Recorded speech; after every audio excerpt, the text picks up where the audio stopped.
Hello बच्चों आज आपका कक्षा 7वीं का साइंस का पेपर था। उसका हम सॉल्यूशन देख लेते हैं। तो देखिए इसका सॉल्यूशन में जो क्वेश्चंस आए हुए हैं वो कौन कौन से हैं पहले उन्हें देखते हैं। तो ये देखिए पहला क्वेश्चन जो है आपका, पहले क्वेश्चन में लिखा है हरे पौधे में भोजन बनाने के प्रक्रम को कहते हैं। तो हमें उस प्रक्रम का नाम बताना है जिससे हरे पौधे अपना भोजन बनाते हैं। तो वह है प्रकाश संश्लेषण। ठीक है, तो इसका आंसर हो गया आपका बी ऑप्शन।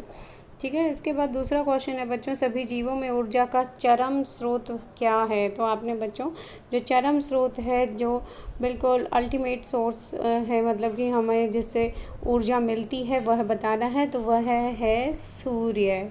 ठीक है, यानी कि डी ऑप्शन है आपका। इसके बाद तीसरा क्वेश्चन है मानव शरीर की सबसे बड़ी ग्रंथि कौन सी है। तो मानव शरीर की सबसे बड़ी ग्रंथि को हम लीवर यानी यकृत कहते हैं, बी ऑप्शन। ठीक है, इसके बाद आपका चौथा क्वेश्चन देखते हैं। चौथे क्वेश्चन में दिया हुआ है लिटमस सूचक किससे प्राप्त किया जाता है। तो लिटमस जो होता है बच्चों वो बताना है कि हमें किससे प्राप्त होता है। तो लिटमस सूचक को हम लाइकेन से प्राप्त करते हैं। लाइकेन जो होती हैं उनको सुखा लिया जाता है, सुखाकर पाउडर के रूप में बनाकर फिर उनका सॉल्यूशन बनाया जाता है। वह फिर छोटे कागज़ की पतरी पे लगा के लिटमस सूचक बनाते हैं। ठीक है, इसके बाद नेक्स्ट क्वेश्चन है आपका, देखो पाँचवा क्वेश्चन में आपसे पूछा गया है प्रयोगशाला तापमापी का ताप परिसर कितना होता है। तो प्रयोगशाला तापमापी जो होता है उसका ताप परिसर बच्चों -10 से 110 डिग्री सेल्सियस होता है। ठीक है, इसके बाद आपका अगला क्वेश्चन जो छठा क्वेश्चन है, जटिल खाद्य पदार्थों का सरल पदार्थों में विखंडन। तो मतलब जटिल जो खाद्य पदार्थ जैसे हम लोग खाना खाते हैं वह भोजन जो है हमारा सरल पदार्थों में टूटता है और वह पूरी प्रक्रिया क्या कहलाती है बच्चों, पाचन आपकी। ठीक है, तो आंसर हो गया आपका पाचन। ठीक है, इसके बाद आपका अगला क्वेश्चन देखते हैं। अगले क्वेश्चन में लिखा है चींटी के डंक में अमल होता है। तो बच्चों चींटी के डंक में अमल होता है, आपको अच्छे से याद होगा कौन सा अमल था, फॉर्मिक अमल था, है ना।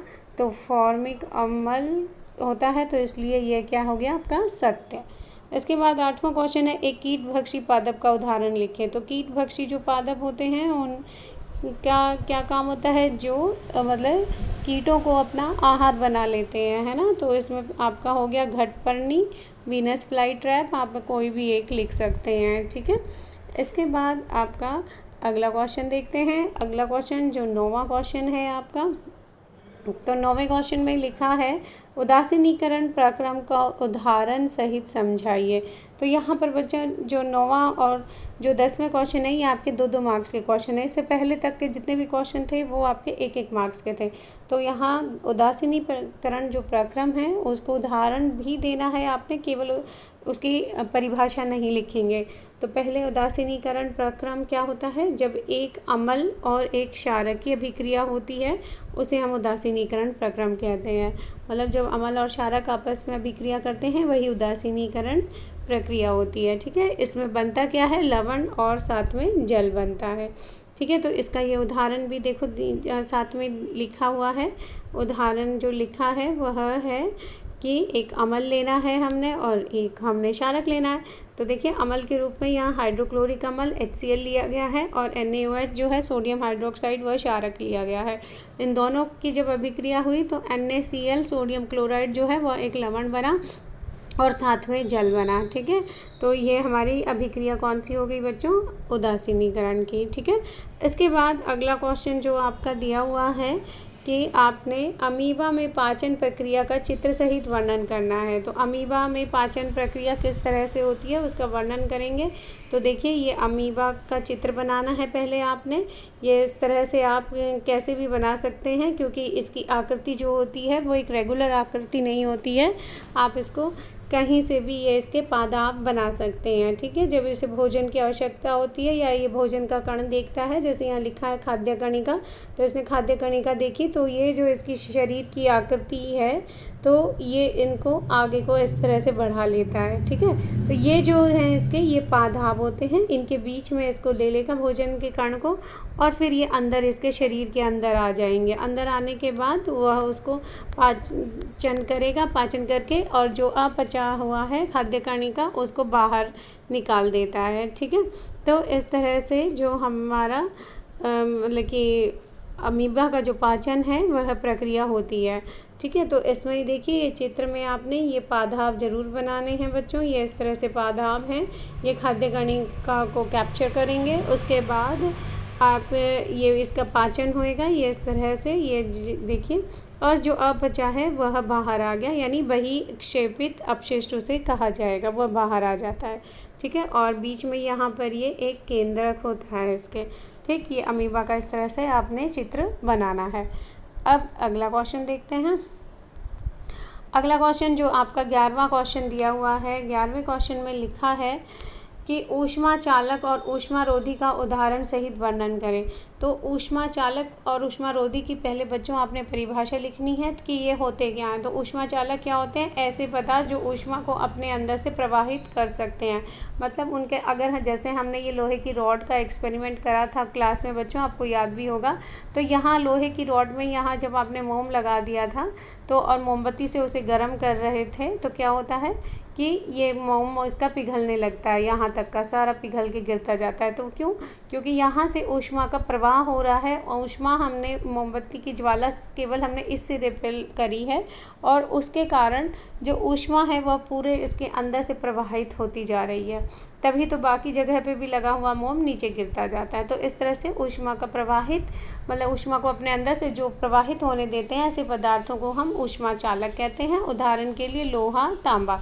ऊष्मारोधी वह पदार्थ होते हैं जो ऊष्मा प्रवाहित नहीं करते हैं, मतलब वो अपने अंदर से प्रवाहित नहीं होने देंगे।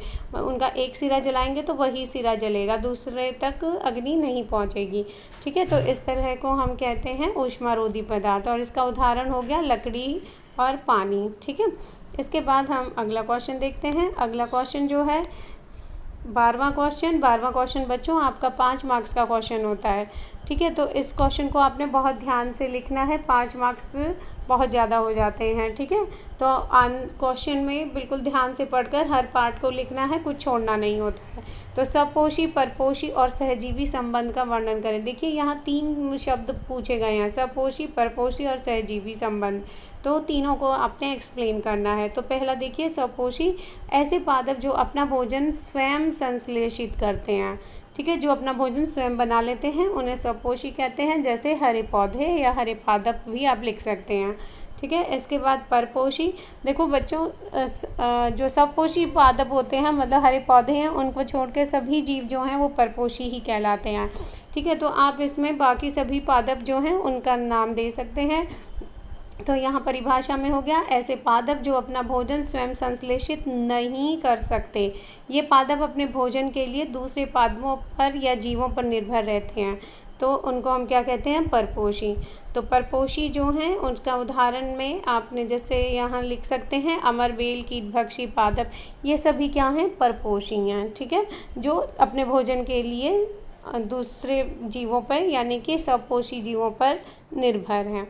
इसके बाद इसमें तीसरा भाग जो है इसका, तीसरे भाग में क्या था इसका? सहजीवी संबंध बताना था।